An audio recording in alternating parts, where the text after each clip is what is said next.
Hello and welcome to NoBorders English Studio, the podcast that helps you take your English to the next level. I'm Tara. And I'm Ben. It's great to be with you today. We have a fantastic episode planned, focusing on one of the most enjoyable ways to learn a language, storytelling. That's right.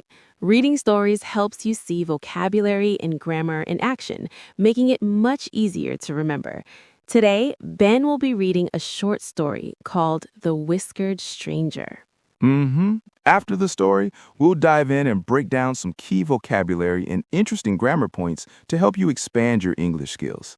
Exactly. So get comfortable and let's get started.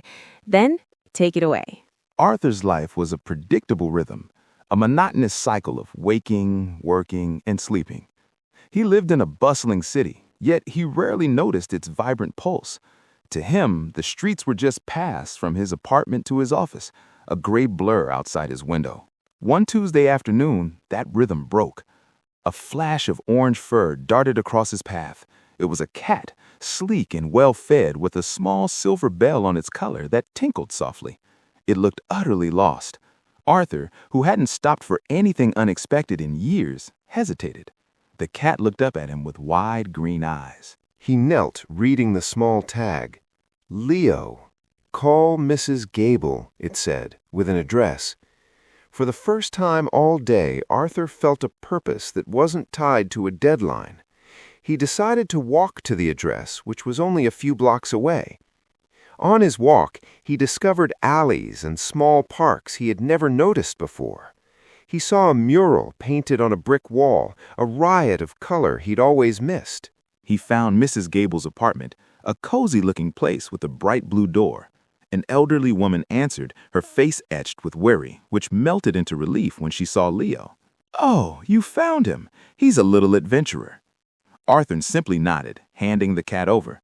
He expected the moment to be brief, ephemeral, but Mrs. Gable insisted on giving him a cup of tea. As he sat in her sunlit kitchen, listening to her stories about Leo's escapades, Arthur felt a warmth spread through him. It was a moment of pure, unexpected connection, a moment of serendipity. Walking home, the city no longer seemed gray. The setting sun cast a golden glow on the buildings, and he heard the distant sound of a saxophone. The encounter was a glimmer of light in his routine. For the first time in a long time, Arthur felt like he was truly a part of the city he called home. What a beautiful story, Ben. So simple, but so powerful.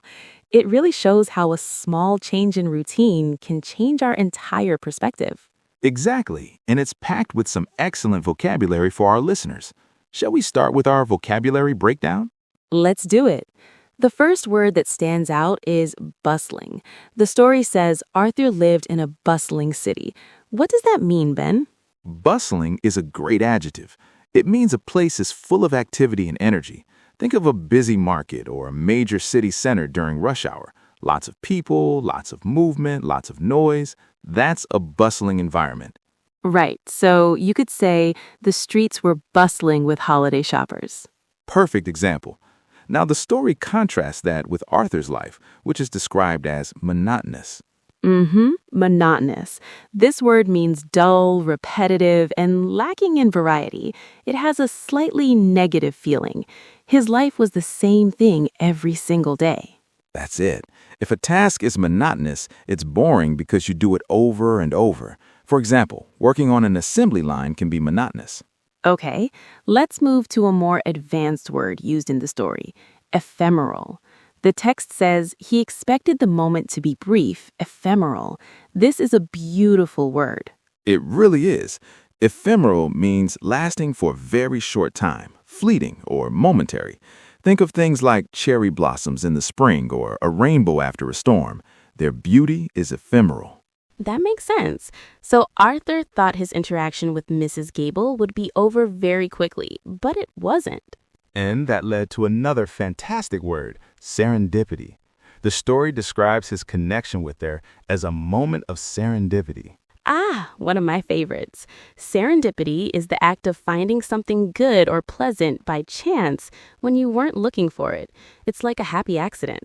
Right. Discovering your new favorite coffee shop just by taking a wrong turn is an example of serendipity. Arthur wasn't looking for a meaningful connection, but he found one. I love that. Finally, let's look at the phrase a glimmer of. The story ends by saying the encounter was a glimmer of light in his routine. A glimmer means a faint or wavering light, so a glimmer of something, like hope or light, means a small sign of it. It suggests that things might get better, even if just for a moment. So it was a small spark of brightness in his otherwise monotonous life. That's a great phrase for our listeners to practice. Now, how about we shift gears to grammar? Let's do it. I noticed a great example of the past perfect tense. The story says he discovered alleys and small parks he had never noticed before. Yes, the past perfect. This can be tricky. We use it to talk about a past action that happened before another past action. In the story, there are two past actions. First, his entire life of not noticing the parks, and second, the moment he finally discovered them. The not noticing came first, so we use the past perfect. He had never noticed. Exactly. Another example would be when I arrived at the station, the train had already left. The train leaving happened before I arrived. A perfect illustration.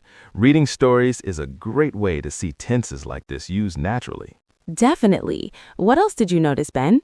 I saw some good phrasal verbs. For example, when Arthur hands the cat over to Mrs. Gable, to hand over something means to give it to someone else, often in a formal way or giving up control. That's a good one. Phrasal verbs are verbs combined with a preposition or adverb, and they can have a totally new meaning. Like look up can mean to search for information, or give up means to quit. Right. Stories are filled with them because they are so common in everyday speech. Becoming familiar with phrasal verbs is essential for fluency. I couldn't agree more. Another thing that really stood out to me in the story was the descriptive language. The author uses wonderful adjectives and adverbs to paint a picture for the reader. For instance, the cat is described as sleek and well-fed, and Mrs. Gable's face is etched with worry. That's a great point, Tara. Adjectives like sleek and well-fed give us so much more information than just saying it was a cat. Etched with worry is a powerful image. It makes you feel Mrs. Gable's anxiety. The author also describes her relief, saying her worry melted into relief. It's a beautiful metaphor. We encourage all of you to find a short story in English this week and see what you can discover. Don't worry about understanding every single word. Just enjoy the process. That's all the time we have for today.